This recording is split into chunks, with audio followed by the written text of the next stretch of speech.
Los tres rangos de las manifestaciones divinas. Has de saber que, aunque las manifestaciones de Dios poseen infinitas virtudes y perfecciones, tienen solamente tres rangos. El primero es el de la realidad material, el segundo es el de la realidad humana, que es el del alma racional, y el tercero es el rango de la manifestación divina y del esplendor celestial. En cuanto a la realidad material, tiene origen en el tiempo, pues está compuesta de elementos y toda composición tiene necesariamente que acabar por descomponerse. De hecho, es imposible que la composición no vaya seguida de la desintegración. El segundo rango es el correspondiente al alma racional, que es la realidad humana. Este también tiene un principio, y las manifestaciones de Dios lo comparten con toda la humanidad. El tercer rango es el de la manifestación divina y del esplendor celestial, que es la palabra de Dios, la gracia eterna y el Espíritu Santo. Esta realidad no tiene principio ni fin, pues la condición de primero y de último pertenecen al mundo contingente y no al mundo de Dios. Para Dios, el principio y el fin son lo mismo.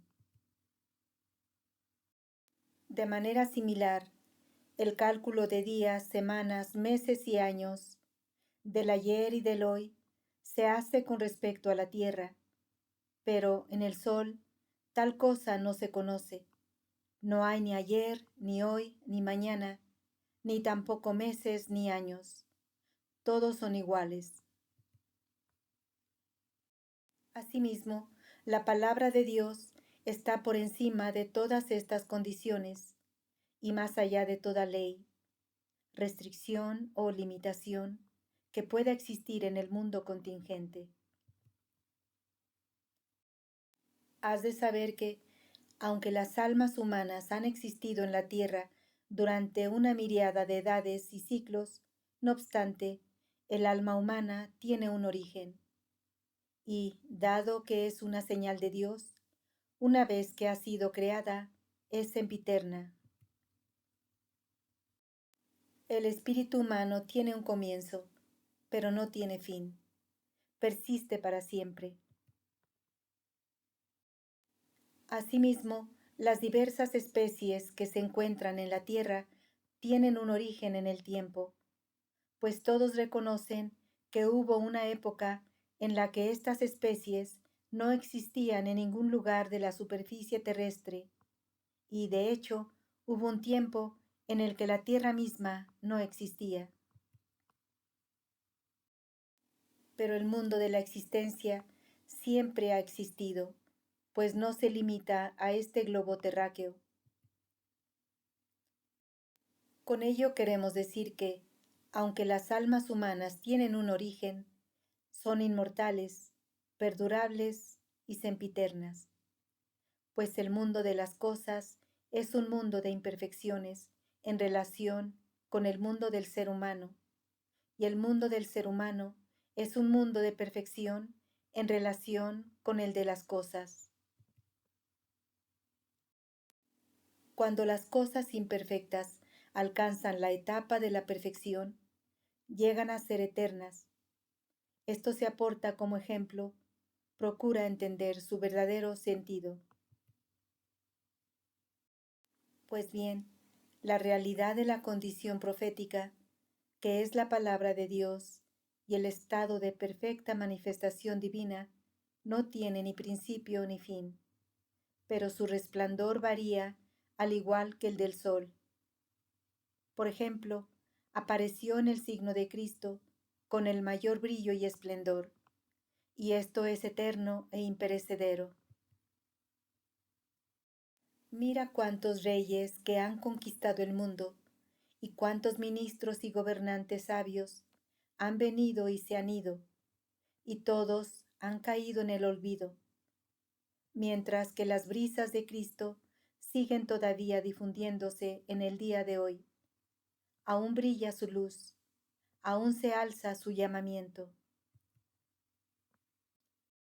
aún se despliega su estandarte, aún batallan sus ejércitos, aún se escucha su dulce voz, aún descienden lluvias vivificadoras desde sus nubes, aún relampaguean sus rayos, aún es clara e indiscutible su gloria, aún es radiante y luminoso su esplendor.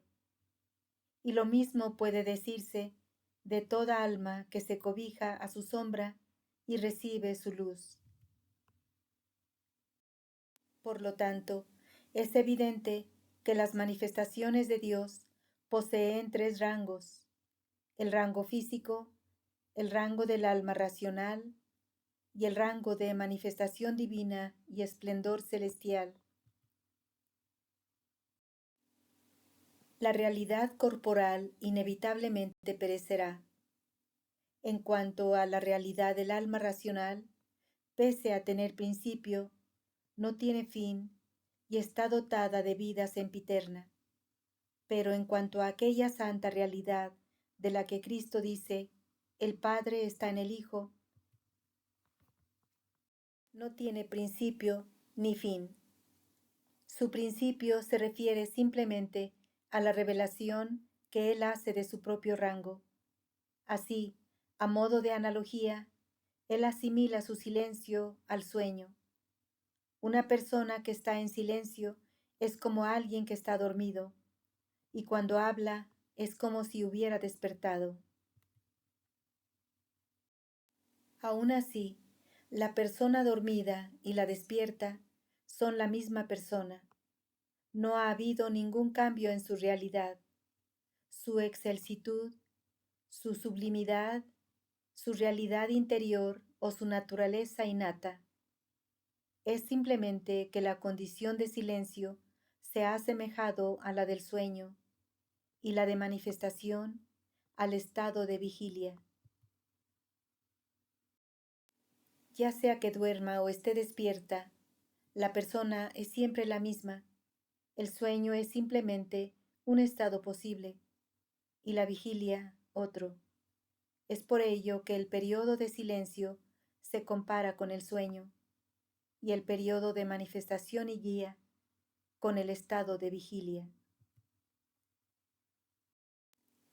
En el Evangelio se dice: en el principio existía la palabra, y la palabra estaba con Dios. Por consiguiente, Cristo no obtuvo su rango mesiánico y sus perfecciones en el momento de su bautismo, cuando el Espíritu Santo descendió sobre él en la forma de una paloma. Más bien, la palabra de Dios siempre ha existido y perdurará por siempre, en las más sublimes alturas de la trascendencia.